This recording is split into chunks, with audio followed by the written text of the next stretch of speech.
إن الحمد لله نحمده ونستعينه ونستغفره ونعوذ بالله من شرور أنفسنا ومن سيئات أعمالنا من يهده الله فلا مضل له ومن يضلل فلا هادي له وأشهد أن لا إله إلا الله وحده لا شريك له وأشهد أن محمدا عبده ورسوله يا أيها الناس اتقوا ربكم الذي خلقكم من نفس واحدة وخلق منها زوجها وبث منهما رجالا كثيرا ونساء واتقوا الله الذي تساءلون به والأرحام إن الله كان عليكم رقيبا يا أيها الذين آمنوا اتقوا الله حق تقاته ولا تموتن إلا وأنتم مسلمون يا أيها الذين آمنوا اتقوا الله وقولوا قولا سديدا يصلح لكم أعمالكم ويغفر لكم ذنوبكم ومن يطع الله ورسوله فقد فاز فوزا عظيما أما بعد فإن أصدق الحديث كتاب الله وخير الهدي هدي محمد صلى الله عليه وسلم وشر الأمور محدثاتها وكل محدثة بدعة وكل بدعة ضلالة وكل ضلالة في النار أيها الناس اتقوا الله فإن الله عز وجل أمركم بالتقوى والرسول صلى الله عليه وسلم أمرنا بالتقوى والتقوى وصية الأولين والآخرين সম্মানিত মুসলিয়ান ইকরাম, আমি আমার নিজেকে এবং আপনাদেরকে আল্লাহর তাকওয়া অবলম্বন করার অনুরোধ জানাচ্ছি। যেই তাকওয়া অবলম্বন করতে আল্লাহ আমাদের নির্দেশ দিয়েছেন, রাসূলুল্লাহ সাল্লাল্লাহু আলাইহি ওয়াসাল্লাম আমাদেরকে একই নির্দেশ দিয়েছেন। আর আগে পরের সমস্ত মানুষেরা একে অপরকে তাকওয়ার ওসিয়ত করতেন। যে ব্যক্তি আল্লাহর তাকওয়া অবলম্বন করবে সে জান্নাতে প্রবেশ করবে। জান্নাতে প্রবেশের জন্য অবশ্যই তাকওয়ার প্রয়োজন রয়েছে। আল্লাহ কোরআনে কারীম বলে দিয়েছেন, তিলকাল জান্নাতুল্লাতী নুরিসু মিন ইবাদিনা মান কানা তাকিয়া। এই জান্নাত যার ওয়ারিশ করব আমার বান্দাদের মাঝে, আমাদের বান্দাদের মাঝে যারা তাকওয়াবান হবে। তাকওয়াবান না হলে জান্নাতে যেতে পারবেন না। তাকওয়ার বাইরে যে সমস্ত জিনিস আছে সেগুলো রেখে তারপর জান্নাতে যেতে হবে। এর অর্থ হচ্ছে তাকওয়ার অধিকারী কারা আছে তাদেরকেও জানতে হবে, তাকওয়ার কাজ কি তাদেরকেও জানতে হবে। সম্মানিত মুসলিয়ান ইকরাম, সর্বশ্রেষ্ঠ মানুষ হচ্ছেন মুহাম্মদুর রাসূলুল্লাহ সাল্লাল্লাহু আলাইহি ওয়াসাল্লাম। তার চেয়ে বড় মুত্তাকি আর কেউ নেই। আর তার হাতে গড়া মানুষগুলো হচ্ছেন মুত্তাকি। তার হাতে গড়া মানুষগুলোর মধ্যে সাহাবায়ে কেরাম সবাই তার হাতে গড়া। তারপর বিশেষভাবে গড়া হচ্ছে সাহাবায়ে কেরামদের মধ্যে যারা 10 জন সাহাবী যাদেরকে রাসূলুল্লাহ সাল্লাল্লাহু আলাইহি ওয়াসাল্লাম জান্নাতি বলে ঘোষণা করেছেন। তাকওয়ার অধিকারী হওয়ার পরেই শুধুমাত্র জান্নাতি ঘোষণা করেছেন। তাকওয়ার কারণেই তারা দুনিয়া থেকে হাঁটছেন, জান্নাতের মানুষ দুনিয়াতে হেঁটে বেড়াচ্ছেন। সম্মানিত মুসলিয়ান ইকরাম, ইতিপূর্বে আপনাদের কাছে আমরা আলোচনা করেছিলাম এই জান্নাতি 10 জনের 4 জনের কথা আলোচনা করেছি, আবু বকর, ওমর, ওসমান, আলী। আজকে ইনশাআল্লাহ একজনের কথা আলোচনা করব। তার নাম হচ্ছে সাদ ইবনে আবি ওয়াক্কাস রাদিয়াল্লাহু আনহু। তিনি জান্নাতি একজন মানুষ। তার নাম হচ্ছে সাদ ইবনে আবি ওয়াক্কাস মালিক ইবনে ওয়াহিব আজ-জুহরি আল-কুরাশি। জান্নাতের 10 জন সুসংবাদ প্রাপ্তদের একজন তিনি।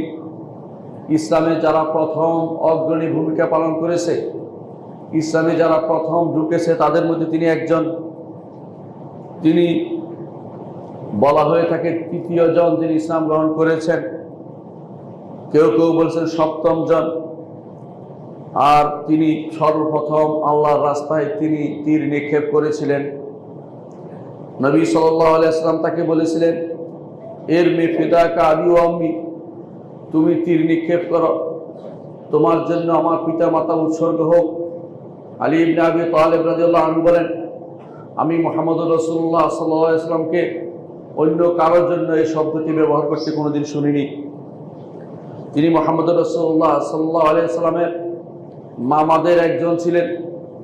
মামাদের বংশীয় লোক ছিলেন বলে রাসূলুল্লাহ সাল্লাল্লাহু আলাইহি ওয়াসাল্লাম তিনি তাকে নিয়ে গর্ব করতেন যে কেউ যদি তার মামাকে নিয়ে খুশি হয় সেজন্য আমি আমার মামাকে নিয়ে খুশি। তিনি হচ্ছেন সাদ ইবনে আবি ওয়াক্কাস। রাসূলুল্লাহ সাল্লাল্লাহু আলাইহি ওয়াসাল্লাম দুনিয়া থেকে যাওয়ার সময় যাদের উপর সন্তুষ্ট ছিলেন সাহাবায়ে কেরাম, তাদের সবাই প্রতি সন্তুষ্ট ছিলেন। বিশেষ করে যাদের কথা তিনি বেশি স্মরণ রাখতেন তিনি তাদের একজন ওমর ইবনে খাত্তাব রাদিয়াল্লাহু আনহু, যিনি শহীদ হওয়ার সময় যেই 6 জনের কাছে যেই 6 জনের নাম ঘোষণা করেছিলেন তাদের মধ্যে তিনি একজন ছিলেন সাদ ইবনে আবি ওয়াক্কাস রাদিয়াল্লাহু আনহু। তার বংশ পরিচয় হচ্ছে সাদ ইবনে আবি ওয়াক্কাস, পিতার নাম হচ্ছে আবু ওয়াক্কাস। আবু ওয়াক্কাসের নাম হচ্ছে মালিক ইবনে ওয়াহিব ইবনে আব্দুল মুত্তালিব ইবনে আব্দুল মানাফ ইবনে জোহরা ইবনে কিলাব ইবনে মুররা। রাসূলুল্লাহ সাল্লাল্লাহু আলাইহি ওয়াসাল্লামের সাথে এসে তিনি আব্দুল মুত্তালিবের কাছে গিয়ে মিলে যান। তার আব্দুল মানাফের কাছে গিয়ে মিলে যান। তার কুনিয়ত হচ্ছে আবু ইসহাক। তার মায়ের নাম হচ্ছে হামনা বিনতে সুফিয়ান ইবনে উমাইয়া ইবনে আব্দুল শামস ইবনে আব্দুল মানাফ ইবনে কুসাই। অর্থাৎ একদিকে তিনি বনি জোহরার দিক থেকে কোরাশি, মায়ের দিক থেকে তিনি আবার কোরাশি, তার মাও কোরাশিয়া ছিলেন। সেই দিক থেকে তিনি দুদিক থেকে কোরাশি, বাবার দিক থেকেও মায়ের দিক থেকে তিনি কোরাশি গোত্রের লোক ছিলেন। ইসলাম গ্রহণ করেছেন যখন তার বয়স ছিল 17 বছর। মদিনাতে হিজরত করেছেন। রাসূলুল্লাহ সাল্লাল্লাহু আলাইহি ওয়াসাল্লাম তার মাঝে এবং সাদ ইবনে মুআয রাদিয়াল্লাহু আনহু তাদের দুজনের মধ্যে বন্ধুত্ব সৃষ্টি করে দিয়েছিলেন। সেই সাদ ইবনে মুআয রাদিয়াল্লাহু আনহু যার মৃত্যুতে আরশ পর্যন্ত কেঁপে উঠেছিল আনন্দে, তিনি হচ্ছেন সাদ ইবনে আবি ওয়াক্কাস রাদিয়াল্লাহু আনহুর মধ্যে, তার মধ্যে সাদ ইবনে আবি ওয়াক্কাস রাদিয়াল্লাহু আনহুর মধ্যে রাসূলুল্লাহ সাল্লাল্লাহু আলাইহি ওয়াসাল্লাম বন্ধুত্ব করে দিয়েছিলেন। এই বন্ধুত্ব সাময়িক বন্ধুত্ব ছিল। যখন মানুষ ওয়ারিশ হতো না তখন বন্ধুত্বের মাধ্যমে ওয়ারিশ হতো। অর্থাৎ তখন মিরাসের আয়াত নাজিল হয়নি, তখন তারা একে অপরের বন্ধুত্বের মাধ্যমে তাদের সমস্ত কর্মকাণ্ড পরিচালনা করেছেন। ইসলাম মিরাসের আয়াত নাজিল হওয়ার পরে এই জাতীয় বন্ধুত্ব আর থাকেনি। মিরাসের আয়াত নাজিল হওয়ার কারণে আল্লাহ তাআলা ঘোষণা করলেন যে উলুল আরহামে বা'দুহুম আওলা বিবা'দিন ফি কিতাবিল্লাহ। আল্লাহর কিতাবে উলুল আরহামরা এই যে বন্ধুত্ব, ভ্রাতৃত্ব, এর থেকে উত্তম হচ্ছে যেটা আল্লাহর ওসিয়ত করেছেন, আল্লাহ তাআলা যে মিরাসের আয়াত দিয়েছেন সেটা অনুসারে চলবে। কিন্তু ইতিপূর্বে তাদের সমস্ত কর্মকাণ্ড এই ভ্রাতৃত্ব বন্ধনে আবদ্ধ করেছিলেন। মদিনা যাওয়ার পরে সেটার উপরে তারা পরিচালিত করতেন। সাদ ইবনে আবি ওয়াক্কাস রাদিয়াল্লাহু আনহু সম্পর্কে এসেছে, তিনি নিজে বলেছেন, মা আসলামা আহাদুন ইল্লা ফিল ইয়াউমিল্লাযী আসলামতু ফীহি। যেদিন আমি ইসলাম গ্রহণ করেছি সেদিন সবাই ইসলাম গ্রহণ করেছে। এটা তিনি যেটা জেনেছেন সেটা বলেছেন। ওয়ালাকাদ মাকাসতু সাবআতা আইয়ামিন ওয়া আনা লা সুলুসুল ইসলাম। আমি 7 দিন রাসূলের কাছে অবস্থান করেছি, আমি তখন ইসলামের 3 জনের একজন ছিলাম। ইমাম বুখারী রাহমাতুল্লাহ হাদিসটি বর্ণনা করেছেন। তিনি কার হাতে ইসলাম গ্রহণ করেছে? অধিকাংশ আলেমরা বলেন, বিভিন্ন বর্ণনায় এসেছে যে আবু বকর রাদিয়াল্লাহু আনহু তার কাছে ইসলাম পেশ করেছিলেন এবং তার কাছে বলেছিলেন যে মুহাম্মদ রাসূলুল্লাহ সাল্লাল্লাহু আলাইহি ওয়াসাল্লাম নবী হয়েছেন, তুমি তার সাথে দেখা করতে পারো। তিনি তখন তার সাথে দেখা করতে গিয়েছিলেন। 17 বছর বয়সের একজন টকবগে যুবক, তিনি মুহাম্মদ রাসূলুল্লাহ সাল্লাল্লাহু আলাইহি ওয়াসাল্লামের সাথে দেখা করেছেন। কোনো রকমের সন্দেহ ব্যতীত, কোনো রকমের চাপ ব্যতীত গিয়ে তিনি ইসলাম গ্রহণ করেছিলেন। তার সন্তান, আল্লাহ তাআলা তাকে অনেক সন্তান দিয়েছেন। সন্তানদের মধ্যে 35 জন সন্তান ছিল, 17 জন পুরুষ এবং 18 জন নারী ছিলেন তার সন্তানরা। ইসলাম গ্রহণ করার পরে আল্লাহ তাআলার ইচ্ছায় তিনি বিভিন্নভাবে পরীক্ষিত হন। সাদ ইবনে আবি ওয়াক্কাস রাদিয়াল্লাহু আনহু বলেন, তিনি যখন ইসলাম গ্রহণ করলেন তখন তার মা বললেন যে তুমি তো আমার কথা সবসময় শুনে এসেছ, এখন তোমাকে আমার কথা শুনতে হবে। আমি মরে যাব না খেয়ে যতক্ষণ পর্যন্ত না তুমি ইসলাম ছেড়ে আবার আমার দিনে ফিরে না আসছো। এভাবে তিনি গো ধরে বসে থাকলেন। এমনভাবে বসে থাকলেন যে সাদ ইবনে আবি ওয়াক্কাস রাদিয়াল্লাহু আনহু চিন্তায় পড়ে গেলেন। রাসূলুল্লাহ সাল্লাল্লাহু আলাইহি ওয়াসাল্লামের কাছে আসে সেটা আলোচনা করলেন। এমন সময় আয়াত নাযিল হলো, ওয়া ইন জাহাদাকা আলা আন তুশরিকা বি মা লাইসা লাকা বিহি ইলমুন ফালা তুতি'হুমা ওয়া সাহিবহুমা ফিদ দুনিয়া মা'রুফা ওয়াত্তাবি' সাবিলা মান আনাবা ইলাইয়া।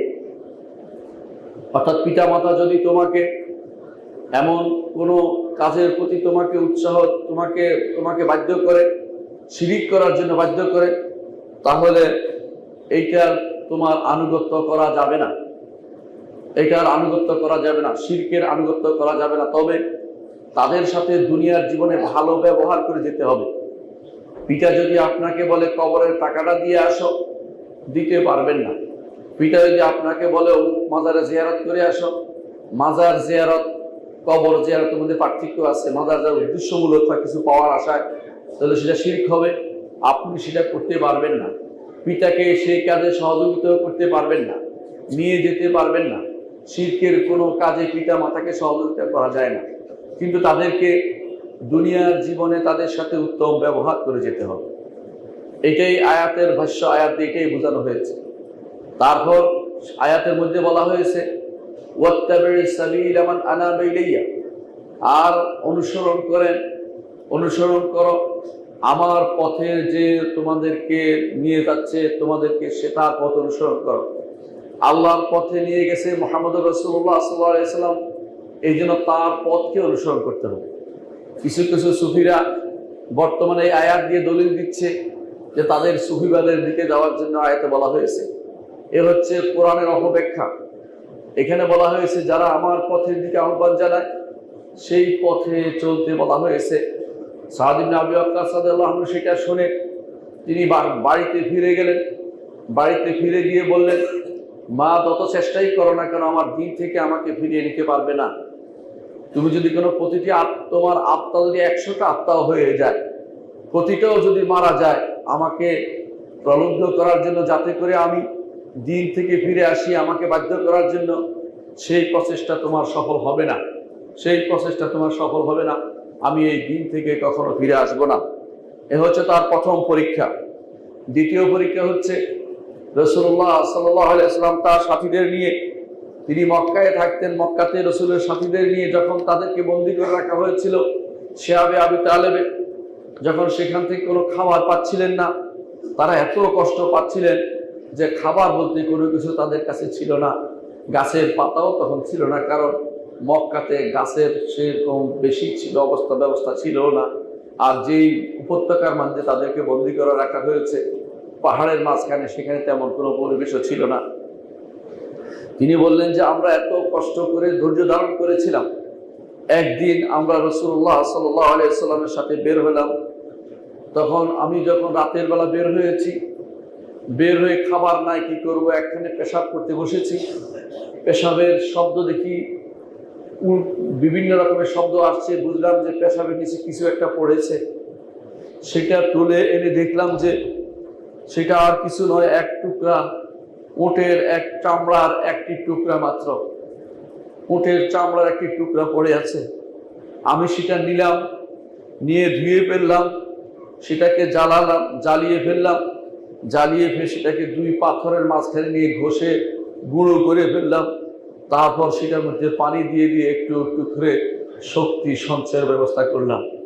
ইসলাম গ্রহণের পরে কত কষ্ট তারা সহ্য করেছেন, এর থেকে বুঝতে পারেন খাবার পায়নি, পেশাবের নিচে পড়ে থাকা জিনিসটা, চামড়াটা উড়িয়ে সেটা খেয়েছেন, এবং সেটা খেয়েও ইসলাম থেকে দূরে সরে যায়নি। আর যারা আমরা ভালো অবস্থায় আছি, তারপরেও আরো উন্নত জীবনের আশায়, উন্নত ভালো ব্যবস্থাপনার আশায় হারামের দিকে হাত বাড়াচ্ছি, হারামের জন্য ব্যস্ত হয়ে পড়ছি। অথচ তারা ইচ্ছা করলে সেখান থেকে বেরিয়ে যেতে পারতেন, কিন্তু সেখান থেকে বেরিয়ে না এসে ইসলাম নিয়ে সবর করেছেন। কিছু পাননি খেতে, শুধু একটা চামড়া পেয়েছেন ওটের, এই চামড়াটাকে পুড়িয়ে পানি দিয়ে কয়েকদিন পর্যন্ত শক্তি দিয়ে সেটা খেয়েছেন। এ হচ্ছেন সাহাবায়ে কেরামের দ্বীনের জন্য আত্মত্যাগ। এরকম আত্মত্যাগ আমাদের করা দরকার। সাদ ইবনে আবি ওয়াক্কাস রাদিয়াল্লাহু আনহু রাসূলুল্লাহ সাল্লাল্লাহু আলাইহি ওয়াসাল্লাম থেকে 270টি হাদিস বর্ণনা করেছেন। তার মধ্যে সহিহ বুখারীতে এসেছে 38টি হাদিস, 38টি হাদিস বর্ণিত হয়েছে। কয়েকটি হাদিসের নমুনা আমরা উল্লেখ করতে চাই। ইমাম বুখারী বলেন, আব্দুল্লাহ ইবনে ওমর রাদিয়াল্লাহু আনহু বলেন, তিনি সাদ ইবনে আবি ওয়াক্কাস রাদিয়াল্লাহু আনহুকে দেখেছেন যে তিনি মোজার উপর মসে করছেন। তখন তিনি তার পিতাকে বললেন, বাবা ওমরকে বললেন যে আমি দেখছি তিনি মোজার উপর মসে করছেন, এটা তিনি কি করলেন? তখন তার পিতা বললেন যে যদি সাদ ইবনে আবি ওয়াক্কাস করে থাকে তবে সেটা সুন্নাহর কাজ করেছে, সেটাই সুন্নাহ, অর্থাৎ মোজার উপর মসে করাটা সুন্নাহ। মোজার উপর মসে বলতে বুঝাচ্ছি যে মোজা আপনারা পরেন সেটাই। তবে তখনকার দিনে চামড়ার মোজা ছিল বেশি প্রচলিত, কাপড়ের মোজা বেশি প্রচলিত ছিল না, কারণ তারা জুতা ছিল না, অনেকে তারা চামড়ার মোজা দিয়ে হাঁটতেন। তখনকার এই বালিভূমিতে চামড়ার মোজা দিয়ে হাঁটতেন, কিন্তু মূল কারণ হচ্ছে কষ্ট হওয়া। সুতরাং কোথাও যদি কোনো এরকম কষ্ট হয়, অনুভূত হয়, তাহলে এরকম চামড়ার মোজা লাগবে না, কাপড়ের মোজার উপরেও মসে করা যাবে। তবে আলেমরা বলেছেন এরকম যেন হয় যা দিয়ে শরীর দেখা যায় না, মোটা হতে হবে এবং পানি পড়লেই যেন পা ভিজে না যায় এরকম হতে হবে, একটু শক্ত এবং ঘন হতে হবে, তাহলে সেই মোজা আপনি মসে করতে পারবেন। একদিন এক রাত্রি মুকিমের জন্য আর মুসাফিরের জন্য 3 দিন 3 রাত্রি পর্যন্ত মসে করতে পারবেন, এটা আলেমরা বলে থাকে। আবার কেউ কেউ শর্ত দিয়েছেন যে চামড়া লাগানো থাকতে হবে নিচে, এটা কেউ কেউ বলেছেন, কিন্তু এরকম শর্ত কোথাও আসেনি, এরকম শর্ত মানা জরুরি না। তবে যা দিয়ে শরীর দেখা যায় বা খুবই ফিনফিনে যে সমস্ত মোজা আছে সেটার উপরে মসে করার কোনো বিধান নেই। আশা করি বিষয়টা বুঝতে পারছেন। সাদ ইবনে আবি ওয়াক্কাস রাদিয়াল্লাহু আনহুর কিছু বৈশিষ্ট্য বর্ণনা করতে চাই। তার বৈশিষ্ট্যের মধ্যে ইমাম তিরমিজি বর্ণনা করেন আব্দুর রহমান ইবনে আউফ রাদিয়াল্লাহু আনহু থেকে। আব্দুর রহমান ইবনে আউফ নিজেও একজন জান্নাতি, তারপর তিনি হাদিসটি বর্ণনা করছেন। ক্বালা রাসূলুল্লাহ সাল্লাল্লাহু আলাইহি ওয়াসাল্লাম, রাসূলুল্লাহ সাল্লাল্লাহু আলাইহি ওয়াসাল্লাম বলেছেন, আবু বকর ফিল জান্নাহ, আবু বকর জান্নাতে যাবে। ওমর ফিল জান্নাহ, ওমর জান্নাতে যাবে। ওসমান ফিল জান্নাহ, ওসমান জান্নাতে যাবে। আলী ফিল জান্নাহ, আলী জান্নাতে যাবে। তলহা ফিল জান্নাহ, তলহা জান্নাতে যাবে। জুবাইর ফিল জান্নাহ, জুবাইর জান্নাতে যাবে। আব্দুর রহমান ইবনে আউফ ফিল জান্নাহ, আব্দুর রহমান ইবনে আউফ জান্নাতে যাবে। সাদুন ফিল জান্নাহ, সাদ অর্থাৎ সাদ ইবনে আবি ওয়াক্কাস রাদিয়াল্লাহু আনহু তিনি জান্নাতে যাবেন, এটা রাসূলুল্লাহ সাল্লাল্লাহু আলাইহি ওয়াসাল্লাম তারপর বলেছেন সাঈদুন ফিল জান্নাহ, সাঈদ ইবনে যায়েদ তিনিও জান্নাতে যাবেন। আর বলেছেন আবু উবাইদা ইবনুল জাররাহ ফিল জান্নাহ, আবু উবাইদা ইবনুল জাররাহ তিনিও জান্নাতে যাবেন। এই 10 জনের কথা রাসূলুল্লাহ সাল্লাল্লাহু আলাইহি ওয়াসাল্লাম ঘোষণা করেছেন জান্নাতি বলে। এটা অবশ্যই সাদ ইবনে আবি ওয়াক্কাস রাদিয়াল্লাহু আনহুর একটি বৈশিষ্ট্য। দুনিয়া থেকেও জান্নাতে মানুষ চলাচল করছে, এরকম একজন ব্যক্তি হচ্ছেন সাদ ইবনে আবি ওয়াক্কাস রাদিয়াল্লাহু আনহু। যাদেরকে রাসূলুল্লাহ সাল্লাল্লাহু আলাইহি ওয়াসাল্লাম নির্দিষ্ট করে জান্নাতি বলেছেন তারা ব্যতীত দুনিয়ার কেউ আরেকজনকে বলতে পারে না আপনি জান্নাতি, এটা বলতে পারে না। যদি কেউ বলে থাকে সেটা অবশ্যই বড় ধরনের গর্হিত কাজ করেছে। আত-তালাআল গায়ব, তিনি কি গায়েব জানেন? আমি ইত্তাখাযা ইনদার রহমানি আহদা, নাকি আল্লাহর কাছে অঙ্গীকার নিয়ে এসেছে। কেউ কাউকে জান্নাতি বলতে পারে না। জান্নাতি বলার অধিকার হচ্ছে মুহাম্মদুর রাসূলুল্লাহ সাল্লাল্লাহু আলাইহি ওয়াসাল্লাম, তিনি আল্লাহর পক্ষ থেকে জেনে সেটা বলতে পারবেন।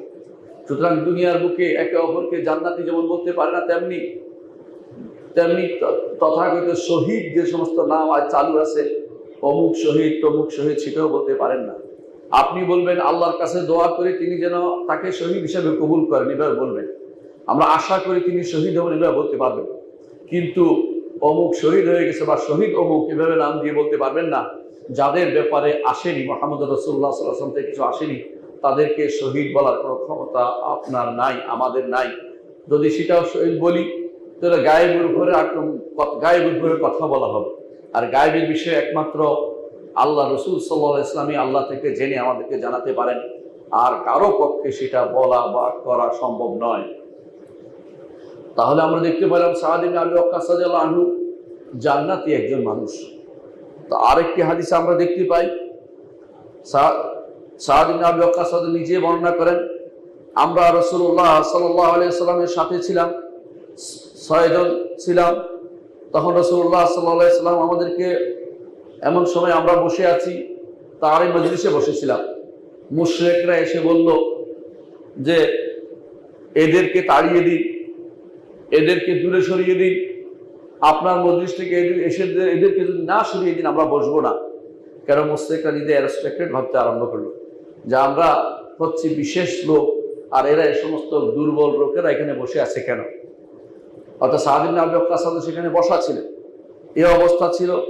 সেখানে বসা ছিলেন সাদ ইবনে আবি ওয়াক্কাস এবং ইবনে মাসউদ রাদিয়াল্লাহু আনহু এবং হুযাইলের একজন, আর বেলাল রাদিয়াল্লাহু আনহু, আর 2 জন যার কথা তিনি তখন বলেন, আমি নাম বলবো না। তিনি বলছেন যে রাসূলুল্লাহ সাল্লাল্লাহু আলাইহি ওয়াসাল্লাম অন্তরে তখন আসলো কিছু একটা, যা আশা আল্লাহ সেটা জেনে গেছেন। তিনি মনে মনে চিন্তা করলেন হয়তো যে এরা তো পরেও আসতে পারবে, আমি এখন বড় বড় নেতাদের সাথে কথা বলে যদি ইসলাম গ্রহণ করাতে পারি, বড় বড় নেতাদেরকে থাকে ইসলাম আশা করার তিনি রাসূলুল্লাহ আশা করতেই পারেন। কিন্তু আল্লাহর ইচ্ছা ছিল ভিন্ন। আল্লাহ তাআলা আয়াত নাজিল করলেন, ওয়ালা তাকতুদিল্লাযিনা ইয়াদউনা রাব্বাহুম বিল গাদাতি ওয়াল আশি ইউরিদুনা ওয়াজহা। হে নবী, আপনি তাদেরকে তাড়িয়ে দিবেন না আপনার মজলিস থেকে, যারা সকাল বিকাল আল্লাহকে ডাকে, তাদের রবকে ডাকে, একমাত্র আল্লাহর চেহারা দেখার উদ্দেশ্যে, জান্নাতে আল্লাহকে দেখবে সেজন্য আপনার কাছে বসে থাকে সারাদিন, তাদেরকে আপনি তাড়িয়ে দিবেন না। অর্থাৎ যত বড়ই হোক, আপনার কাছে মনে হতে পারে যে বড় নেতা, তার কাছে সময় দিলে বেশি লাভ।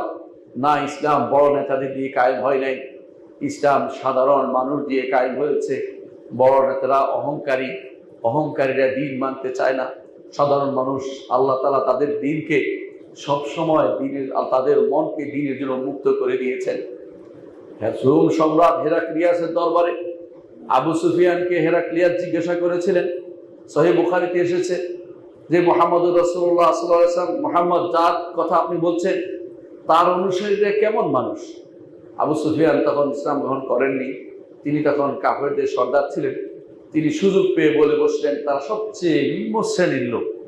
মনে করলেন এটা শুনলে বুঝি হেরাক্লিয়াস অবজ্ঞা করবেন। তিনি হেরাক্লিয়াস বলে বসলেন যে নবীদের অনুসারীরা এরকম অল্প পয়সাওয়ালারাই হয়ে থাকে, বেশি এরা নবীদের অনুসরণ করে না।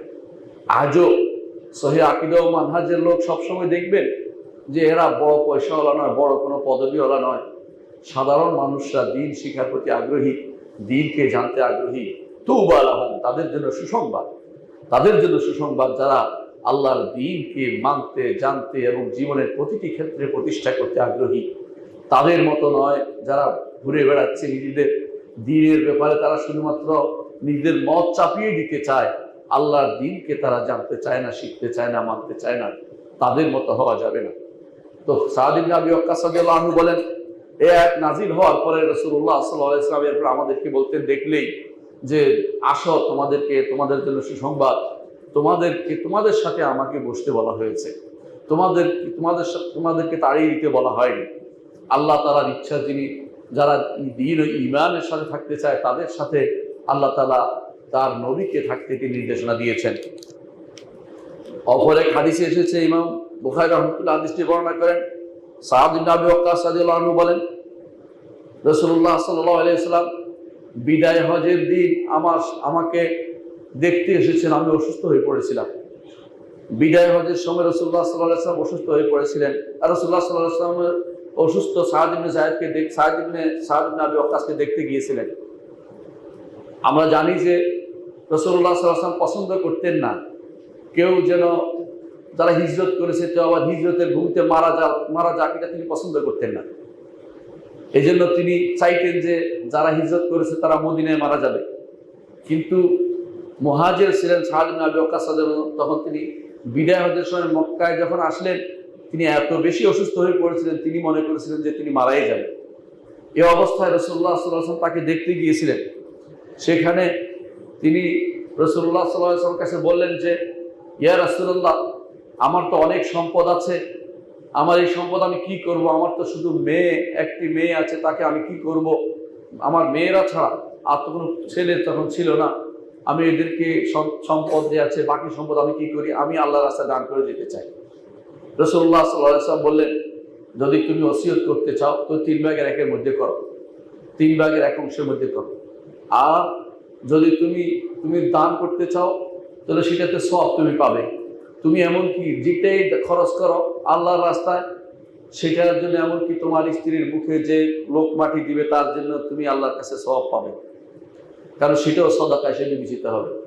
এরপর রাসূলুল্লাহ সাল্লাল্লাহু আলাইহি ওয়াসাল্লাম সাদ ইবনে আবি ওয়াক্কাসকে বললেন, আমার বিশ্বাস যে তুমি জীবিত থাকবে, তুমি এবারে মারা যাবে না, আমার বিশ্বাস। কারণ তোমার দ্বারা কিছু মানুষ উপকৃত হবে, আবার কিছু মানুষ ক্ষতিগ্রস্ত হবে, অর্থাৎ ঈমানদাররা উপকৃত হবে, কাফেররা ক্ষতিগ্রস্ত হবে। ঘটনা তাই ঘটেছিল, তিনি সেই অসুস্থ অবস্থায় মারা যাননি। এরপরে তিনি দ্বীনের জন্য যে খেদমত করেছেন সেটা আমরা আলোচনা করব। রাসূলুল্লাহ সাল্লাল্লাহু আলাইহি ওয়াসাল্লাম এরপর বলেছেন, আল্লাহুম্মা ইমদি লি আসহাবি হিজরাতাহুম ওয়া লা তারুদ্দাহুম আলা আকাবিহিম। আল্লাহ আমার সাহাবীদেরকে তাদের হিজরত কবুলের ব্যবস্থা করে দিন, তাদেরকে তাদের জায়গায় আগের যেখান থেকে হিজরত করছে সেখানে তাদেরকে রাখবেন না। আল্লাহ তাআলা সেটা কবুল করেছেন। অর্থাৎ তিনি চাইতেন যে মক্কাতে যেন কেউ মারা না যায়, কারণ সেখান থেকে হিজরত করেছেন। যদিও মারা যাওয়া, মৃত্যু তো আসতেই পারে যে কোনো জায়গা থেকে, কিন্তু রাসূলের আকাঙ্ক্ষা ছিল এটা হিজরতের ভূমি মদিনাতে যেন সাহাবায়ে কেরামের কবর হয় কমপক্ষে, এর বাইরে দাওয়াতের জন্য যে যেখানে যাবে সেখানে মারা যেতে পারে। অন্য এক হাদিসে এসেছে, একদিন সাদ ইবনে আবি ওয়াক্কাস রাদিয়াল্লাহু আনহু মসজিদে ঢুকলেন, রাসূলুল্লাহ সাল্লাল্লাহু আলাইহি ওয়াসাল্লাম তাকে দেখে বললেন, হাদা খালি, এ হচ্ছে আমার মামা। ফালইউরিনি ইমরুন খালাহু, কোন ব্যক্তি তার মামাকে দেখাক তো দেখি, এত মর্যাদাপূর্ণ এত ভালো মামা কোথায় কে পাবে। অর্থাৎ রাসূলুল্লাহ সাল্লাল্লাহু আলাইহি ওয়াসাল্লাম তাকে নিয়ে গর্ব করেছিলেন। তিনি হচ্ছেন সাদ ইবনে আবি ওয়াক্কাস রাদিয়াল্লাহু আনহু। তিনি হাদিসটি বর্ণনা করেছেন এবং এর সনদ সহিহ। আরেকটি বর্ণনায় দেখা যায় যে তার ব্যাপারে উমর ইবনে খাত্তাব রাদিয়াল্লাহু আনহু মূল্যায়ন দেখেন। উমর ইবনে খাত্তাব রাদিয়াল্লাহু আনহু তিনি আমর ইবনে মাদি কারিবকে জিজ্ঞাসা করেছেন সাদ ইবনে আবি ওয়াক্কাস রাদিয়াল্লাহু আনহু সম্পর্কে। তখন আমর ইবনে মাদি কারিব বলেছিলেন, মুতাওয়াদিউন ফি খাবাইহি, এই মানুষটি অত্যন্ত বিনয়ী, তার এই মুতাওয়াদি, তার ঘরের মধ্যে তার যে খিমার মধ্যে তিনি অত্যন্ত বিনয়ী, তার অবস্থানের মধ্যে। আরবিয়ুন ফি নিমরাতিহি, এবং তার কাপড়ে চোপড়ে একদম পাক্কা আরবি সেজে আছে, আরবি হিসেবে থাকেন। আসাদুন ফি তামুরিহি, তিনি যখন তার জায়গায় ঢুকে কর্মকাণ্ড পরিচালনা করেন সিংহের মতো কাজ করেন। ইয়াদুল ফিল কাদিয়া, যখন তার কাছে কোনো বিচার প্রার্থী হয় তিনি ইনসাফের সাথে বিচার করেন। ইয়াকসিমু বিসসাওয়িয়া, তিনি মানুষের কাছে সম্পদ বন্টন করেন সাম্যতার ভিত্তিতে। তিনি যখন কোনো কাজ করেন সেটাকে সারিয়া, গোপনে তিনি নিজেকে একেবারেই সুস্থ হিসাবে রাখেন, গোপনতা। আর তিনি যখন মানুষের সাথে ব্যবহার করেন, একজন নেককার মা যেভাবে তার সন্তানের সাথে ব্যবহার করেন সেরকম আচরণ তিনি করে থাকেন আমাদের কাছে। আর তিনি আমাদের কাছে তেমনিভাবে সম্পদ নিয়ে এসে আমাদেরকে দেন, যেমনিভাবে একটি পিঁপড়া যেটা বহন করতে পারে না এরকম বড় জিনিসও বহন করে তার সন্তানদের জন্য নিয়ে আসে। এ হচ্ছে সাদ ইবনে আবি ওয়াক্কাস রাদিয়াল্লাহু আনহু। তিনি তার প্রশংসা করেছেন কেন? তিনি যখন ইরাকে গভর্নর ছিলেন তখন এই কাজগুলি তিনি করতেন, এই জন্য তার এই প্রশংসা তখনকার সময় করা হয়েছিল। অন্য এক বর্ণনা এসেছে সাদ ইবনে আবি ওয়াক্কাস রাদিয়াল্লাহু আনহু, আর সাদ ইবনে আবি ওয়াক্কাস রাদিয়াল্লাহু আনহু সম্পর্কে আরেকটি বর্ণনা আমরা দেখতে পাই। ওমর রাদিয়াল্লাহু আনহু যখন তাকে আক্রমণ করা হলো মসজিদের ভিতরে শহীদ বানিয়ে দেওয়ার জন্য, শহীদ হয়ে গেলেন যাচ্ছেন, এমন সময় তিনি বললেন, ওয়াদাত্তু, আমি এটা আশা করি দুনিয়া থেকে বের হয়ে যাব, এই খেলাফতের দায়িত্ব যে আমার হাতে এসেছে এটা আমার পক্ষেও যাবে না বিপক্ষেও যাবে না। অর্থাৎ খেলাফতের দায়িত্ব তিনি এটার কারণে কিছু চাচ্ছেন না, শুধু আল্লাহর কাছে নিস্তার চাচ্ছেন যে এই যে বিশাল গুরু দায়িত্ব আমার উপর ন্যস্ত হয়েছে, আমি জানি না সেটা হক আদায় করতে পেরেছি কিনা। অবশ্যই তিনি পেরেছেন, আমরা স্বীকার করব, কিন্তু তিনি নিজেকে বিনয় হিসেবে বলছেন যে আমি জানি না আমি কি সেটা হক আদায় করতে পারছি কিনা। আমার জন্য রাসূলুল্লাহ সাল্লাল্লাহু আলাইহি ওয়াসাল্লামের যে সাহাবী হওয়ার যে সৌভাগ্য, এটাকে আমি আমার পুঁজি হিসেবে রেখে যেতে চাই। এটাই আমার একমাত্র পুঁজি। আমি চাই এটা আমার জন্য থাকুক, এটা যেন কেউ হাত না লাগায়। আমি চাই দুনিয়া ভর্তি যদি স্বর্ণ আমাকে দেয়া হয়, সেগুলো আমি দিয়ে দেব হাসরের মাঠে সেই কঠিন বিপদের সামনে, যদি আমি বেঁচে যেতে পারি। অর্থাৎ বর্তমান সময়ে তিনি যে খলিফাতুল মুসলিমিন ছিলেন, সেইটা থেকে বাঁচার জন্য, সেটাকে তিনি কোনো রকম পার করার চিন্তা ভাবনা করেছেন, সেটাকে কোনোভাবেই তিনি আনন্দের সাথে গ্রহণ করেছেন, তিনি সেভাবে দেখাননি। এরপর তিনি বলেছেন, আমি তোমাদেরকে অবস্থায় রেখে যাচ্ছি, যা তোমাদেরকে আমি 6 জনের মধ্যে পরামর্শ ভিত্তিতে একজনকে খলিফা বানানোর জন্য বলে যাচ্ছি। অর্থাৎ নির্ধারণ করে দেননি। আপনারা জানেন যে রাসূলুল্লাহ সাল্লাল্লাহু আলাইহি ওয়াসাল্লাম নির্ধারণ করে যাননি, তবে ইঙ্গিত করেছে আবু বকরের দিকে, বিভিন্ন ইঙ্গিতে পাওয়া যায়। কিন্তু আবু বকর রাদিয়াল্লাহু আনহু সরাসরি খলিফা বানিয়ে গেছেন কাকে? ওমর রাদিয়াল্লাহু আনহুকে।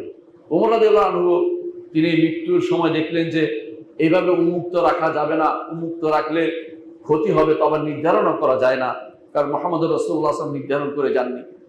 আর তিনি দেখলেন যে 6 জনের উপর রাসূলুল্লাহ সাল্লাল্লাহু আলাইহি ওয়াসাল্লাম মৃত্যুর সময় অত্যন্ত খুশি ছিলেন, এই 6 জনের মধ্যে আমি যদি রেখে যাই সেটাই হবে কল্যাণকর। এই জন্য তিনি ওমর রাদিয়াল্লাহু আনহু বললেন, আমি দুনিয়া থেকে চলে যাচ্ছি, আমি 6 জনের উপর দায়িত্ব দিচ্ছি। তাদের মধ্যে একজন হচ্ছে আব্দুর রহমান ইবনে আউফ। তাকে বললেন যে আপনি দায়িত্ব নিয়ে কাজ করবেন। যদি আপনি দায়িত্ব নিয়ে কাজ করেন, তাহলে আপনি এদের মধ্যে 3 দিন পার হওয়ার আগেই খলিফা নিযুক্ত করে যাবেন। এবং যদি দায়িত্ব কারো উপর আসে, যে কেউ আসতে পারে দায়িত্ব, এদের মধ্যে যখন দেখবেন যে কেউ দায়িত্ব এসে গেছে, তাকে বলে দিবেন সাদ ইবনে ওয়াক্কাস যদি খলিফা না হয়, তখন বলবেন, তার উপর ওসিয়ত করে যাবেন যে এই ব্যক্তিকে দিয়ে ইসলামের খেদমত করানো যাবে। আপনি যেন, অর্থাৎ নতুন খলিফাকে তিনি বলে যেতে বলেছেন যে এই সাদ ইবনে আবি ওয়াক্কাস রাদিয়াল্লাহু আনহুকে আপনি কাজে লাগাতে পারবেন, যে কোনো দায়িত্ব দিতে পারবেন। পরবর্তী খলিফা হয়েছে উসমান ইবনে আফফান রাদিয়াল্লাহু আনহু, তিনি তাকে ঠিকই দায়িত্ব দিয়েছিলেন। অনুরূপভাবে অন্য বর্ণনায় এসেছে যে তিনি তাকে প্রচুর ভালোবাসতেন, সাদ ইবনে আবি ওয়াক্কাস রাদিয়াল্লাহু আনহুকে। তিনি তাকে গভর্নর নিযুক্ত করেছিলেন এবং সেখানে তার ব্যাপারে তিনি মাঝে মধ্যে পরামর্শও নিতেন, যে তাকে গভর্নর মিলে তার পরামর্শ নিতেন এবং তাকে বিভিন্নভাবে সহযোগিতাও করতেন। যুদ্ধের জন্য তিনি তাকে সহযোগিতাও করেছিলেন। সাদ ইবনে আবি ওয়াক্কাস রাদিয়াল্লাহু আনহু আনসারদের খুব ভালোবাসতেন। এক বর্ণনায় এসেছে, তিনি বলেছেন রাসূলুল্লাহ সাল্লাল্লাহু আলাইহি ওয়াসাল্লাম ওসমান ইবনে মাজউনকে, যখন ওসমান ইবনে মাজউন রাদিয়াল্লাহু আনহু বিয়ে করতে সমর্থ হচ্ছিলেন না, তখন তিনি বলছিলেন যে আমার ইচ্ছা হয় খোঁজা হয়ে যায়, যাতে করে শুধু আল্লাহর ইবাদতে লিপ্ত হই। রাসূলুল্লাহ সাল্লাল্লাহু আলাইহি ওয়াসাল্লাম সেটা অনুমোদন করেননি। ইসলামে সেরকম জিনিস অনুমোদিত না। তখন সাদ ইবনে আবি ওয়াক্কাস রাদিয়াল্লাহু আনহু বললেন, যদি তিনি তাকে অনুমতি দিতেন, আমরাও সে অনুমতি নিতাম এবং আমরাও খোঁজা হয়ে যেতাম, কিন্তু ইসলাম সেটা অনুমোদন করে না। এই জন্য ইসলামে যারা আজ তথাকথিত ট্রান্সজেন্ডার বা বিভিন্ন রকমের অস্ত্রোপচার করে নিজেদেরকে পুরুষকে নারী বানানোর প্রচেষ্টা লিপ্ত আছে, তাদের জানা উচিত এটা ইসলাম অনুমোদন করে না। ইসলাম এই জাতীয় কাজগুলিকে হারাম ঘোষণা করে। কেউ যদি সেটা করে, সে কাফের হয়ে যাবে। কেউ যদি সেটা অনুমোদন করে, সেটাও কাফের হয়ে যাবে। কেউ যদি সেটার ব্যাপারে প্রচেষ্টা চালায়, সেও কাফের হয়ে যাবে, কারণ সে হারামকে প্রতিষ্ঠা করার জন্য চেষ্টা চালিয়ে যাচ্ছে। আর হারামকে হালাল করা কুফরি বিল ইজমা, উম্মতের ইজমা মতে কুফরি। এবং কোরআনে কারীমে আল্লাহ তাআলা বলেছেন, ওয়াইন আতাতুমুহুম ইন্নাকুম লামুশরিকুন, যে কেউ হারামকে হালাল করবে, তবে তো তোমরা মুশরিকে পরিণত হয়ে যাবে। সাদ ইবনে আবি ওয়াক্কাস রাদিয়াল্লাহু আনহু তার পরেশগারি এত বেশি ছিল যে একবার খালিদ বিন ওয়ালিদ রাদিয়াল্লাহু আনহুর সাথে তার মনোমালিন্য হয় কোনো ব্যাপারে। সুযোগ বুঝে একজন এসে খালিদ বিন ওয়ালিদ রাদিয়াল্লাহু আনহুর বিরুদ্ধে তার কাছে বিভিন্ন রকমের কথা লাগাতে লাগলেন। তিনি ক্ষেপে গেলেন, তিনি রেগে গেলেন। তিনি বললেন যে আমাদের মধ্যে ঝগড়া হয়েছে, কিন্তু এটা দিনের মধ্যে আক্রমণ পর্যায়ে পৌঁছে নাই। তুমি যে কথাটি বলছো, এটা তো আমার দিনের মধ্যে আমাকে আক্রমণ করে বেশ করছো। খালিদ ইবনে ওয়ালিদের সাথে আমার ঝগড়া হতে পারে, কথা কাটাকাটি হতে পারে, কিন্তু তোমার কথাগুলো আমার দিনে আঘাত করছে, তুমি এরকম গীবত আমার কাছে আলোচনা করতে পারো না। সাদ ইবনে আবি ওয়াক্কাস রাদিয়াল্লাহু আনহু জিহাদ করেছেন। প্রথম আপনারা জানি যে তিনি প্রত্যেকটি জিহাদে রাসূলুল্লাহ সাল্লাল্লাহু আলাইহি ওয়াসাল্লামের সাথী ছিলেন। বদরের যুদ্ধ সাথী ছিলেন, উহুদের যুদ্ধ সাথী ছিলেন, এমনকি মক্কাতেও রাসূলুল্লাহ সাল্লাল্লাহু আলাইহি ওয়াসাল্লামের পক্ষে তিনি তীর নিক্ষেপ করেছেন। এই জন্য বলা হয় আউয়ালুর রামিন, আল্লাহর রাস্তায় প্রথম তিনি তীর নিক্ষেপ করেছেন। একবার তিনি সালাত আদায় করছিলেন, এমন সময় কিছু লোক সেখানে চিৎকার করছিল, তখন তাদেরকে হটিয়ে দেওয়ার জন্য হাতের কাছে যা পেয়েছেন তা দিয়ে তিনি আঘাত করেছেন। এটাকে বলা হয় প্রথম, এই জন্য তাকে বলা হয় যে আউয়ালুর রামিন ফি সাবিলিল্লাহ, আল্লাহর রাস্তায় প্রথম তিনি আঘাত করেছিলেন কাফেরদেরকে। মক্কায় থাকতে সেটা প্রতিরোধমূলক আঘাত তিনি করেছেন, আক্রমণাত্মক আঘাত নয়। অনুরূপভাবে তিনি জিহাদ করেছেন। প্রথম সারিয়া, যে সারিয়াটা প্রেরণ করা হয়েছিল, তৃতীয় সারিয়া ইসলামের, সেটা ছিল সাদ ইবনে আবি ওয়াক্কাস রাদিয়াল্লাহু আনহুর নেতৃত্বে। তিনি তিনি মক্কার কুরাইশদের যে কাফেলা, বাণিজ্য কাফেলা সিরিয়া থেকে আসছিল, সেটা খোঁজ নিতে পাঠিয়েছেন। সেই যুদ্ধে নেতৃত্ব দিয়েছেন সাদ ইবনে আবি ওয়াক্কাস রাদিয়াল্লাহু আনহু। তিনি গিয়ে দেখেন যে আগের রাত্রিতেই চলে গিয়েছে কাফেলা, তখন তিনি মদিনায় আবার ফিরে আসলেন। পরে এর জের ধরেই বদরের যুদ্ধ অনুষ্ঠিত হয়েছিল। অন্য এক বর্ণনায় এসেছে, তিনি বলেন যে আমাদেরকে রাসূলুল্লাহ সাল্লাল্লাহু আলাইহি ওয়াসাল্লাম সারিয়াতে পাঠিয়েছিলেন, যুদ্ধে পাঠিয়েছিলেন। সেই যুদ্ধে আমাদের কোনো খাবার ছিল না, শুধু আমরা গাছের পাতা খেয়ে যুদ্ধ করেছিলাম। অর্থাৎ কিছুই দিতে পারেননি রাসূল সাল্লাল্লাহু আলাইহি ওয়াসাল্লাম, কিন্তু তারা যুদ্ধ করেছে গাছের পাতা খেয়ে। এমনকি কারো গাছের পাতা খাওয়ার কারণে দুই পাশে চোয়ালে তাদের ছিলে গিয়েছিল অতিরিক্ত পাতা চিবানোর কারণে। কারণ এই সমস্ত নরম জায়গা, এই পাতা চিবানো কষ্টকর জিনিস। তারপরে তারা খিদার জ্বালায় শুধুমাত্র এই পাতা চিবিয়েছেন, কিন্তু আল্লাহর রাস্তায় জিহাদ তারা বন্ধ করেননি। রাসূলুল্লাহ সাল্লাল্লাহু আলাইহি ওয়াসাল্লামের সাথে তিনি বদরের যুদ্ধে অংশগ্রহণ করেছেন, উহুদের যুদ্ধে অংশগ্রহণ করেছেন। সাহাবী বলেন আলী ইবনে আবি তালিব রাদিয়াল্লাহু আনহু এবং অনেকেই বলেছেন যে সেদিন আমরা দেখেছি যে সেদিন সবাই পালিয়ে গিয়েছে, অনেকেই পালিয়ে গিয়েছে উহুদের যুদ্ধে, কিন্তু সাদ ইবনে আবি ওয়াক্কাস রাদিয়াল্লাহু আনহু তিনি রাসূলের সামনে ঢালের মতো ছিলেন। এমন ভাবে ছিলেন যে তিনি রাসূলের গায়ে যেন কোনো আঘাত না লাগে এই ব্যবস্থাপনার জন্য দাঁড়িয়েছিলেন। রাসূলুল্লাহ সাল্লাল্লাহু আলাইহি ওয়াসাল্লাম তাকে বলেছিলেন, ইরমি ফাদাকা আবি ওয়া উম্মি, তুমি তীর নিক্ষেপ করো, আমার পিতামাতা তোমার হয়ে উৎসর্গ হোক। এ হচ্ছে আলী ইবনে আবি তালিব রাদিয়াল্লাহু আনহু নিজে সেটা বর্ণনা করছেন। এর অর্থ হচ্ছে এরকম সৌভাগ্য আর কোনো সাহাবীর হয়নি, বিশেষ সৌভাগ্য তার সেটা ছিল, আর তা ছিল উহুদের যুদ্ধে। রাসূলুল্লাহ সাল্লাল্লাহু আলাইহি ওয়াসাল্লাম যখন আল্লাহ তাআলা তার হেফাজতের দায়িত্বের আয়াত নাজিল করেননি, তখন পালাক্রমে রাসূলুল্লাহ সাল্লাল্লাহু আলাইহি ওয়াসাল্লামকে সাহাবায়ে কেরাম পাহারা দিতেন। এখনো যদি মসজিদ নববীতে যান, দেখবেন এরকম একটা সতুন আছে, স্তম্ভ আছে, যেটার উপরে লেখা আছে উস্তুওয়ানাতুল হারাস, অর্থাৎ যেখানে পাহারাদাররা বসে থাকতো, রাসূল ঘুমাতেন বা রাসূলকে পাহারা দিতেন। এই উস্তুওয়ানাতুল হারাস তিনি রাসূলুল্লাহ সাল্লাল্লাহু আলাইহি ওয়াসাল্লাম একদিন তিনি চিন্তা করছেন যে আজকে তো কেউ আসলো না, কি করা যায়। এমন সময় তিনি অস্ত্রের ঝনঝন শব্দ শুনতে পেলেন, দেখলেন যে কিছুক্ষণের মধ্যে সাদ ইবনে আবি ওয়াক্কাস রাদিয়াল্লাহু আনহু প্রবেশ করলেন। রাসূলুল্লাহ সাল্লাল্লাহু আলাইহি ওয়াসাল্লাম বললেন যে কোন জিনিস তোমাকে নিয়ে এসেছে? বলছে আমার মনে হয়েছে আপনি নিরস্ত্র অবস্থায় আছেন, কি না ঘটে, এই জন্য আমি চলে এসেছি আপনাকে পাহারা দিতে।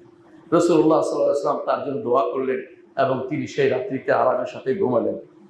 রাসূলুল্লাহ সাল্লাল্লাহু আলাইহি ওয়াসাল্লাম প্রতিটি যুদ্ধে রাসূলুল্লাহ সাল্লাল্লাহু আলাইহি ওয়াসাল্লামের সাথে ছিলেন সাদ ইবনে আবি ওয়াক্কাস রাদিয়াল্লাহু আনহু, সাহসী ভূমিকা পালন করেছেন। সেই বিষয়গুলো আমরা আর উল্লেখ করতে চাচ্ছি না, আমরা এর পরের ঘটনা উল্লেখ করতে চাচ্ছি। আবু বকর, ওমর তারা সাদ ইবনে আবি ওয়াক্কাস রাদিয়াল্লাহু আনহুকে বড় বড় দায়িত্ব দিয়ে পাঠিয়েছেন। ওমর রাদিয়াল্লাহু আনহুর সময় তিনি কাদেসিয়ার যুদ্ধ করেছেন। আর কাদেসিয়ার যুদ্ধ ইতিহাসে বড় ধরনের একটি যুদ্ধ, যে যুদ্ধে পারস্য বাহিনী পুরোপুরি তারা পর্যদস্ত হয়ে গিয়েছিল। সেই যুদ্ধে নেতৃত্ব দিয়েছেন নেতৃত্বে সাদ ইবনে আবি ওয়াক্কাস রাদিয়াল্লাহু আনহু, এবং তিনি সেই যুদ্ধে সবাইকে নিয়ে অল্প মানুষ নিয়ে বেশি মানুষের সাথে যুদ্ধ করেছেন সেদিন। এবং ওমর রাদিয়াল্লাহু আনহু প্রতিদিন তিনি বের হয়ে যেতেন, প্রতিদিন মদিনা থেকে সামনে এগিয়ে যেতেন, কারণ তখনকার দিনে এত যোগাযোগ ব্যবস্থা উন্নত ছিল না।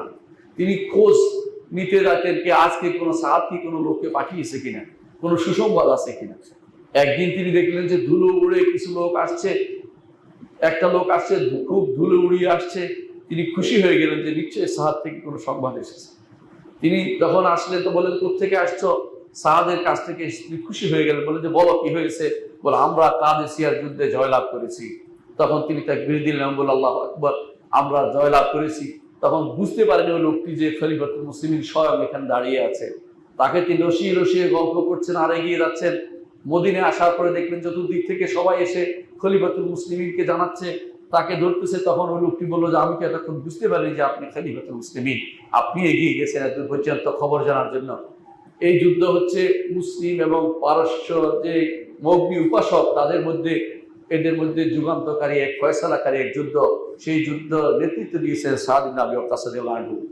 তিনি যতদিন তার ফরেজগারি এত বেশি ছিল যে তিনি যখন ইরাকে যখন তিনি গভর্নর ছিলেন, একদিন ওমরের কাছে অভিযোগ আসলো যে তিনি আমাদের কাছে দেরি করে বের হন।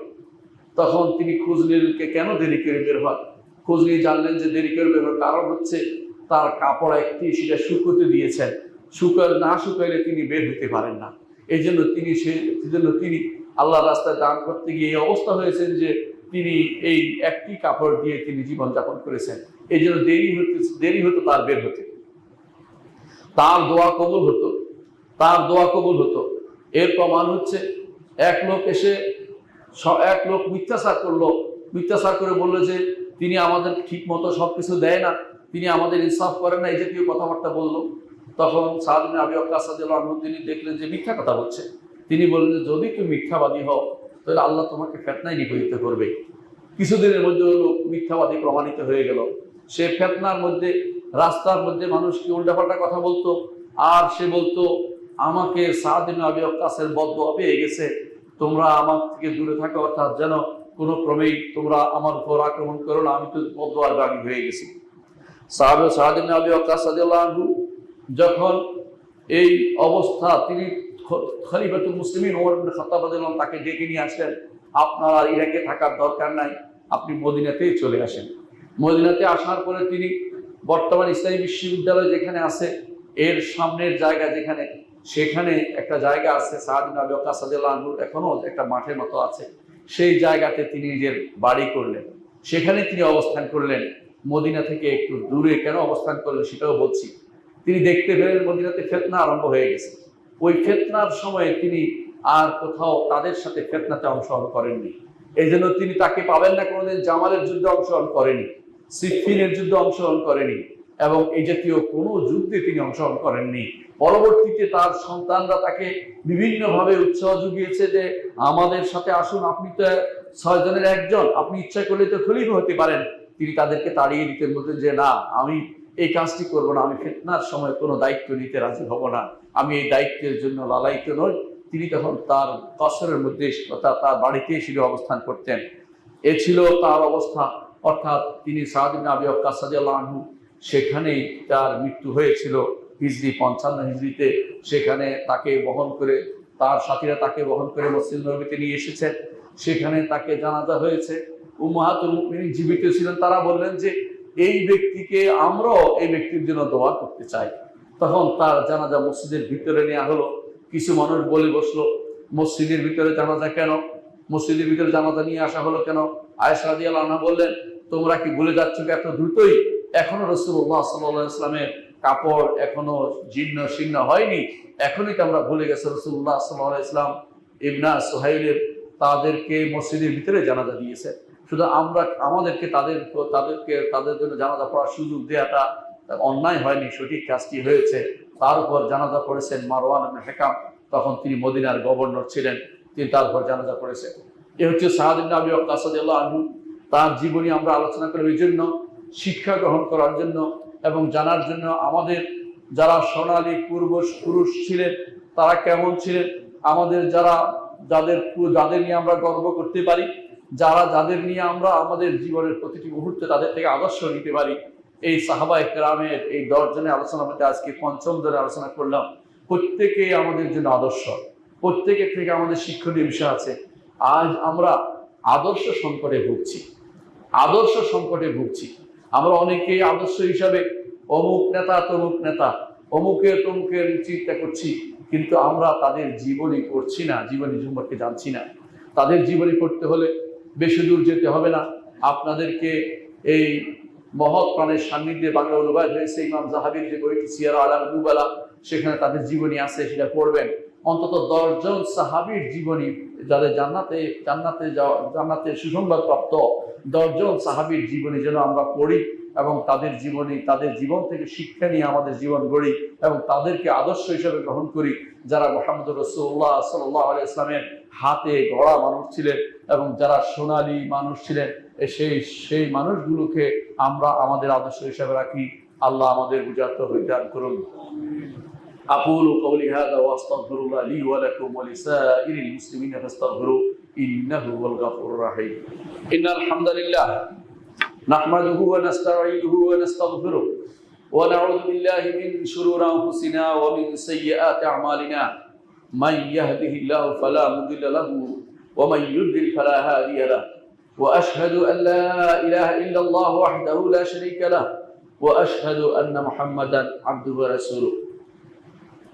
يا أيها الناس اتقوا الله واعلموا أن الله عز وجل أمركم بالتقوى والتقوى لا بد أن تأخذوا من المتقين. যারা মুত্তাকি তাদের ব্যাপারে যখন আলোচনা হয় তখন সেখানে অবশ্যই আপনার উদ্দেশ্য হবে তারা কিভাবে দুনিয়াকে বসবাস করেছেন, তাকওয়া অবলম্বন করেছেন, তাদের থেকে আমরা তাকওয়া অবলম্বন করি। এই যে সাহাবায়ে কেরামের কথা বললাম, তারা হচ্ছে আমাদের জন্য আদর্শ। সাহাবায়ে কেরামকে আপনি আদর্শ হিসেবে নেবেন। দেখুন, ফিতনার সময়, ফিতনা যখন হয়েছে, ফিতনা বুঝেন আপনারা, মারামারি হানাহানি হয়েছে, তখন কিন্তু সাহাবায়ে কেরামের মধ্যে যারা জীবিত ছিলেন অনেকেই যাদেরকে ফিতনা পায়নি, তাদের মধ্যে একজন হচ্ছে সাদ ইবনে আবি ওয়াক্কাস রাদিয়াল্লাহু আনহু, আর তাদের মধ্যে একজন হচ্ছেন উমর ইবনে খাত্তাব রাদিয়াল্লাহু আনহু, আব্দুল্লাহ ইবনে উমর ইবনে খাত্তাব রাদিয়াল্লাহু আনহু, তাদেরকেও ফিতনা পায়নি। এমনকি মুআবিয়া রাদিয়াল্লাহু আনহু চিঠি লিখে জানালেন সাদ ইবনে আবি ওয়াক্কাস রাদিয়াল্লাহু আনহুকে যে আপনি আমার পক্ষে থাকেন, আমার পক্ষে থাকেন। তখন সাদ ইবনে আবি ওয়াক্কাস রাদিয়াল্লাহু আনহু বললেন যে আমার সবচেয়ে কাছের মানুষ হচ্ছেন আলী ইবনে আবি তালিব রাদিয়াল্লাহু আনহু, তার পক্ষ যেখানে নেয়নি আপনার পক্ষ সেখানে কেন নেই? আমি তো এই ফিতনাতে যুদ্ধ অংশগ্রহণ করতে চাই না। এই জন্য যখনই এই জাতীয় ফিতনা আরম্ভ হবে, যখন হক এবং বাতিল স্পষ্ট হবে না, সেখানে ঈমানদারের কাজ হবে কোনো কিছুতেই অংশগ্রহণ না করে তিনি তখন আল্লাহর দ্বীনের প্রচার প্রসারে ব্যস্ত থাকবেন। কোনোভাবেই কোনো ফিতনাতে নিজেকে জড়িয়ে ফেলবেন না, কোনো ফিতনাতে নিজেকে জড়িয়ে ফেলবেন না, পক্ষপাতিত্ব থেকে দূরে থাকবেন। এটাই হচ্ছে ইসলামের আদর্শ। আলা সাল্লু আলা সাইয়্যিদিল বাশারিয়্যা মুহাম্মদ ইবনে আব্দুল্লাহ কামা আমাল্লাহু আযজা ওয়া জাল্লা ফি কিতাবিহি ওয়া যান্না বিমালাইকাতিল মুসাব্বিহাতিল কুদসি ওয়া যাল্লাতা বিকুম আইয়ুহাল মুমিনুন ফাকালা তাআলা মুখবিরান ওয়া আমিরা ইন্নাল্লাহা ওয়া মালাইকাতাহু ইউসাল্লুনা আলান নবী ইয়া আইয়ুহাল্লাযিনা আমানু সাল্লু আলাইহি ওয়া সাল্লিমু তাসলিমা ওয়া ক্বালা আন-নবী সাল্লাল্লাহু আলাইহি ওয়াসাল্লাম মান সাল্লা আলাইহি মারাতান সাল্লাল্লাহু আলাইহি আশার আল্লাহুম্মা সাল্লি আলা মুহাম্মদ وعلى آل محمد كما صليت على إبراهيم وعلى آل إبراهيم إنك حميد مجيد اللهم بارك على محمد وعلى آل محمد كما باركت على إبراهيم وعلى آل إبراهيم إنك حميد مجيد اللهم ارض عن الخلفاء الراشدين أبي بكر وعمر وعثمان وعلي وعن سائر الصحابة والتابعين رضوان الله عليهم أجمعين اللهم اغفر لنا ولإخواننا الذين سبقونا بالإيمان ولا تجعل في قلوبنا غلا للذين آمنوا ربنا إنك رؤوف رحيم اللهم اغفر لنا أجمعين اللهم اغفر لنا أجمعين اللهم اغفر لنا أجمعين আল্লাহ আমাদেরকে সবাইকে আপনি ক্ষমা করে দিন। আল্লাহ আমাদেরকে আপনার দ্বীনের উপরে সুপ্রতিষ্ঠিত রাখুন। আল্লাহ আমাদেরকে আপনার সাহাবা কেরামকে ভালোবাসার তৌফিক দান করুন। আল্লাহ আমাদেরকে নবীর আদর্শের উপর রাখুন, সাহাবায়ে কেরামের আদর্শের উপর রাখুন। সাহাবায়ে কেরামকে ভালোবাসার তৌফিক দান করুন এবং সাহাবায়ে কেরামের বিদ্বেষী যারা আছে, শত্রু যারা আছে, তাদের সাথে আমাদের সম্পর্ক চ্যুতি ঘটান, তাদের সাথে আমাদের কোনো সম্পর্ক রাখবেন না। আমরা জানি যে আপনি সাহাবায়ে কেরামকে সুসংবাদ দিয়েছেন জান্নাতের, আর মুহাম্মদ রাসূলুল্লাহ সাল্লাল্লাহু আলাইহি ওয়াসাল্লাম নির্ধারিতভাবে 10 জন সহ আর অনেকেই জান্নাতের সুসংবাদ দিয়েছেন। আল্লাহ তাদেরকে ভালোবাসার তৌফিক আপনি আমাদের দান করুন। আল্লাহ তাদের পথে আমাদেরকে চলার তৌফিক দান করুন। আল্লাহ তাদেরকে ভালোবাসার কারণে আপনার নবীর সে বক্তব্য আল মারউ মা মান আহাব্বা, একজন মানুষ যাকে ভালোবাসে তার সাথে তার হাসর হবে জান্নাত। এই জন্য তাদের সাথে আমাদের জান্নাতে থাকার তৌফিক দান করুন। আল্লাহ আমাদের মধ্যে যারা অসুস্থ আছে তাদেরকে সুস্থতা দান করুন। আমাদের মধ্যে যারা বিপদগ্রস্ত আছে বিপদ থেকে তাদেরকে উদ্ধার করে দিন। যারা সন্তান নিয়ে বিপদে আছে সন্তানকে সুস্থ ভালো করে দিন। যারা পিতামাতা নিয়ে বা সমস্যা আছে আত্মীয় স্বজন নিয়ে তাদেরকে ঠিক সঠিক করে দিন। আল্লাহ আমাদের মধ্যে যারা অভাবে আছে অভাব তাদের দূর করে দিন। আমাদের মধ্যে যারা কোনো সমস্যা থেকে উত্তরের তৌফিক দান করুন। আল্লাহ আমাদের যারা কবরে শুয়ে গেছে তাদেরকে ক্ষমা করে দিন। আল্লাহ আমাদের এই মসজিদটিকে আপনি কবুল করুন। মসজিদের সাথে সংশ্লিষ্ট সবাইকে আপনি কবুল করুন। সবাইকে ঈমানের সাথে রাখুন, ঈমানের সাথে কবর দিন। আল্লাহ আমাদেরকে দ্বীনের খেদমত করার তৌফিক দান করুন। আমাদেরকে আপনি কবুল করুন। আমাদেরকে আপনার পথে ইখলাসের সাথে কাজ করার তৌফিক দান করুন। আল্লাহুম্মা ইগফির ওয়ারহাম ওয়া আনতা খায়রুর রাহিমিন। ইবাদাল্লাহ রাহিমাকুমুল্লাহ, ইন্নাল্লাহা ইয়া'মুরু বিল আদলি ওয়াল ইহসান ওয়া ইতা'i যিল কুরবা ওয়া ইয়ানহা আনিল ফাহশা'i ওয়াল মুনকারি ওয়াল বাগই ইয়া'ইযুকুম লা'আল্লাকুম তাযাক্কারুন ওয়া লাযিকরুল্লাহি আকবার। আল্লাহু ইয়া'লামু মা তাসনা'উন।